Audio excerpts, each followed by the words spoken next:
Hello Taurus, Sun, Moon, Rising, and Venus signs. Kamusta kayo? Sana po'y nasa mabuti kayong kalagayan. Welcome back po sa Star Tarot. At kung bago kayo rito, welcome din po kayo. Please subscribe, like, share my videos, and leave me a comment kung nakaresonate po kayo. Thank you. So Taurus, first card ninyo, we have self-care. Ayan, so heal, repair, reconnect. So Taurus, in the next 6 months, no? Maaring ito yung isa sa mga dapat ninyong pag-aabalahan. Ito yung isa sa mga dapat ninyo na pagtuunan ng pansin, yung pag-aalaga sa inyong sarili. This is about time na for you to heal, to repair your body, diba? To reconnect with the universe. Kasi baka sa sobrang busy ninyo in the past months, several months or weeks, or maybe years, baka talagang sa tagal ng panahon, hindi man lang kayo pahinga, diba? Lagi-lagi, trabaho. So, ito, baka nakakaramdam na kayo dito ng, baka may, alam mo yun, nafe-feel mo na there is a calling already for you, na ganito, na alagaan mo ng inyong sarili, magsikap ka ng isama sa mga priority list mo yung pag-self-care. Kasi, di ba, nag-iedad tayo dumadagdag ang edad natin. So, yung pakiramdam din natin, di ba, kailangan nating alagaan para hindi tayo dumating sa panahon na nagiging fragile tayo because na nakaligtaan ang pagse-self-care. So habang malakas, 'di ba? Isingit mo na talaga dito yung pagse-self-care mo para ma-maintain mo pa yung endurance, yung vitality mo, 'di ba? Yung physical strength mo, ma-maintain mo 'yan. Okay? Kaya kailangan na nagse-self-care. Okay? Kailangan na kumukuha tayo ng complete ng tulog, quality na sleep, diba? Kasi always remember, na napakahalaga ng tulog. During sleep, that's when our body recuperates and rejuvenates, okay? Diyan nagre-repair ang katawan natin ng mga damaged cells. Kaya kailangan na nagkakaroon tayo ng enough na sleep and yung quality sleep, okay? So yun, tsaka pagkain, pagkain, make sure na you are eating healthy, drinking healthy, at paminsan magmuni-muni ka, magnilay-nilay ka, kasi kailangan din natin na mag-unload ng stress, ng mind chatter, yung mga ganyan. Alright? So what else? We have warrior spirit, stand your ground. Okay? Huwag mo din kakalimutan to stand your ground. Don't allow other people to to step on your toes, diba? Panindigan mo, kung ano sa tingin mo ang tama, manindigan ka. Ipaglaban mo kung ano dapat na ipaglaban, yung ganon. Okay? So, we have detour. Ayan, change course. Merong divine detour dito na mangyayari. So, maaari, na baka merong, let's say for example, meron ka ng concrete plan of where you are heading or of what you are going to do next. Pero all of a sudden, merong mga changes na dadating. Merong mga ibang oportunidad siguro na dadating na yun, hindi po pwedeng isang tabi, hindi po pwedeng ipapagpaliban mo pa, diba? So maaaring, kaya yun ang kailangan mong siguro pansinin or bigyan ng pagkakataon, sa ngayon, agad-agad, parang ganon. Kaya, siguro kung ano man yung pinaplinano ninyo, in the past, siguro, or recently, baka yun, may sasantabi mo muna yun. And then you're going to focus on this new opportunity, Kasi baka yung dati mong plano, pwede naman yun makapag-antay. Kaya mas ito muna yung uunahin mo. We have love, ayan, true feelings, which is beautiful. Baka you're also going to fall in love sa ngayon. Baka wala pa kayong love life. So, baka within the next 6 months, baka mayroon ditong biglang manliligaw sa'yo. Or, may magde-develop na love connection, between you and another person. So, baka mauwi sa isang relasyon, So, pwedeng ganun din ang ganap. So, good luck. So, tignan natin kung ano pa ang ganap. And by the way, maraming salamat for subscribing. And if you haven't subscribed yet, mag-subscribe na kayo. And also, maraming salamat din for not skipping the ads. Malaking bagay po yan sa akin. And also, please click the join button sa baba ng video, no? Kung gusto po ninyo na mag-join kayo sa membership. Okay? Salamat. So, next message ninyo, we have sweet success. It is not difficult to get everything you want and enjoy it. So, get what you want. Okay? So, kailangan i-pursue ninyo. Kung ano man itong gusto ninyong ma-achieve. Diba? I-pursue ninyo. Gawa ninyo ng paraan. Gawa ninyo ng mag-effort kayo. Kasi, diba, kahit magandang plano, maganda yung vision mo, kung walang action nakasama, wala din. Diba? May stuck lang yan sa isip mo. Kaya kailangan na you take action, get what you want, seize every opportunity, diba, na nandiyan dyan, na po pwedeng makatulong sa'yo para ma-achieve mo kung ano yung gusto mong ma-achieve. Alright? And ngayon, parang, sabi dito, sweet success diba? So, maaari, no, ng iba sa inyo, kung kayo, provided that you're going to take action towards that, kung ano man ang gusto mong makuha, mapagtatagumpayan mo din siya. So, good luck sa'yo. So, flexibility, adapt slowly by using versatility, compromise, adaptation, and change. So, be flexible in your methods. Okay? Hindi kailangang stricto kang susunod sa kung ano man yung pattern, no, na maaaring sinusundan ninyo.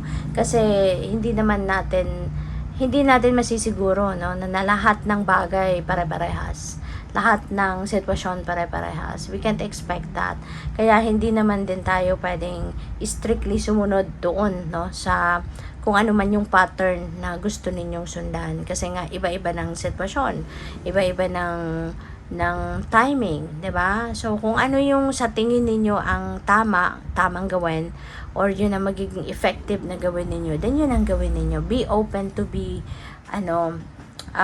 flexible and adaptable, 'di ba?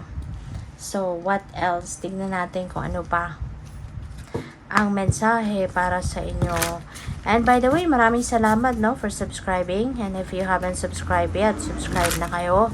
And also, maraming salamat din for not skipping the ads kasi malaking bagay po yan sa akin. And also, please click the join button sa baba ng video kung gusto po ninyo na mag-join kayo sa membership. Okay? Salamat po. So, what else? Hala, nalaglag. Saglit lang po. So, ayan. Nauna na siyang umalis sa deck. So, ang message dito, your spirit guides are near, so seek their guidance. Ayan. So, siguro, nagpaparamdam, no, sa inyo yung inyong mga spirit guides. So, maybe you can feel their presence. So, gusto nilang gabayan ka, no? So, maaari. So, pay attention kayo doon sa mga siguro baka mayroong mga signs, may mga symbols, may mga omens na maaaring napapansin kayo that could be paramdam sa inyo ng iyong spirit guides, no? So talk to them, kausapin mo. They're just a prayer away, 'di ba? Kung ano yung may tutulong nila sa iyo, i-guide ka kung ano ang gagawin mo, 'di ba? Or kung papaano mo ma-access, no, yung guidance nila. So, sabi din dito, beware of hidden truth, they will soon be revealed. So, merong katotohanan, no, na matagal na sigurong naitago sa iyo ito. Merong truth na matagal nang hidden from you, pero maaari ngayon, madidiscover mo na to. So, pwedeng first hand ito ninyo madidiscover, baka ikaw mismo yung makakakita nito or makakabasa nito or makakarinig nito. So, depende sa inyong sitwasyon, no? Or pwedeng merong magdadala sa inyo ng impormasyon na to, no? Maaaring merong magko-confess sa inyo, no? So, pwedeng ganun din ang ganap. So, be ready, no? Kasi sometimes yung mga katotohanan na yan, lalo-lalo na kung matagal nang tinago sa'yo, minsan, diba, parang nakakawindang, nakaka-overwhelm. But, when divine timing comes, diba, talagang kailangan na mangyari. Ang mangyari, yan ay talagang mangyayari. Diba? So, tingnan natin kung ano pa ang ganap. So, we have surrender to effortlessness. Ayan, sabi dito, stop pushing so hard. The art of living means going with the flow instead of trying to force the river. So, ayan. So, just go with the flow. Okay?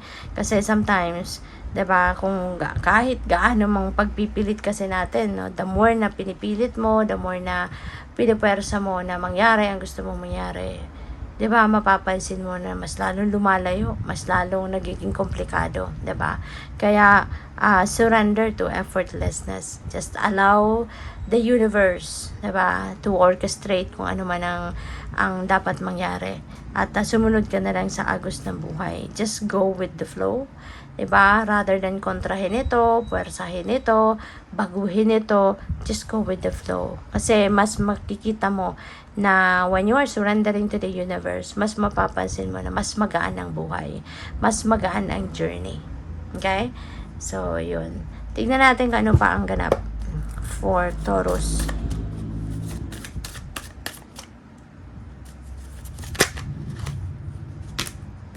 Ayan. So, first message ninyo, we have the High Priestess. Si High Priestess, this is a reminder para sa inyo na yung intuitive abilities ninyo will be on point around this time. Kaya, importante na makinig kayo, sa mga intuitive messages na pinapadala sa inyo ng universe. Kasi, guidance yan, yung message natin yung intuition natin, that is our 24/7 na reliable guide. Kaya, makinig ka sa intuition mo lagi kasi yun ang gagabay sa'yo sa tamang daan, yun ang gagabay sa'yo patungo sa kung ano man ang dapat mong pagkaabalahan, ano ang dapat na path na tahakin mo, yung mga ganon. Alright? So, we have Page of Cups. Ayan. So, si Page of Cups, this could be excitement, na mararamdaman ninyo.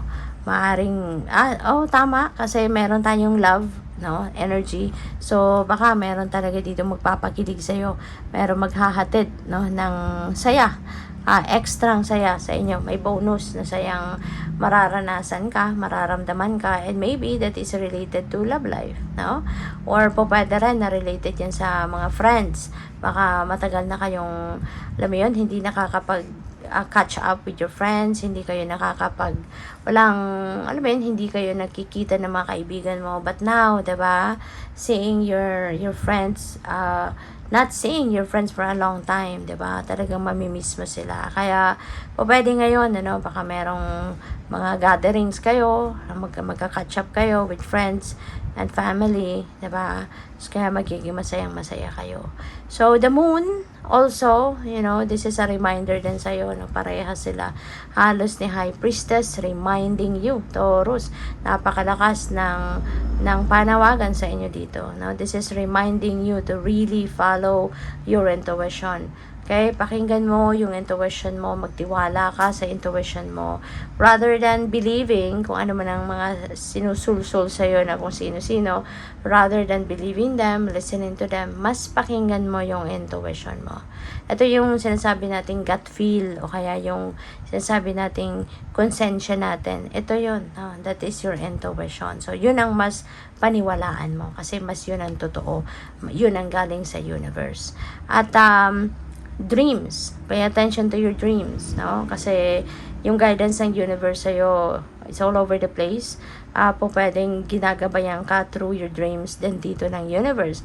So, pay attention, sa mga elements na nakikita mo sa inyong panaginip. Make sure na kung naaalala mo pa, pagising mo kung ano yung mga elemento na nakita mo sa panaginip, write them down on paper agad-agad para hindi mo makalimutan, and make time to search. I-search ninyo yan sa Google, tignan ninyo kung ano yung dream meaning ng bawat elemento na naalala nyo pa, kasi that could be the message para sa'yo. Okay? So, good luck. Thank you for watching. Love and light. Namaste.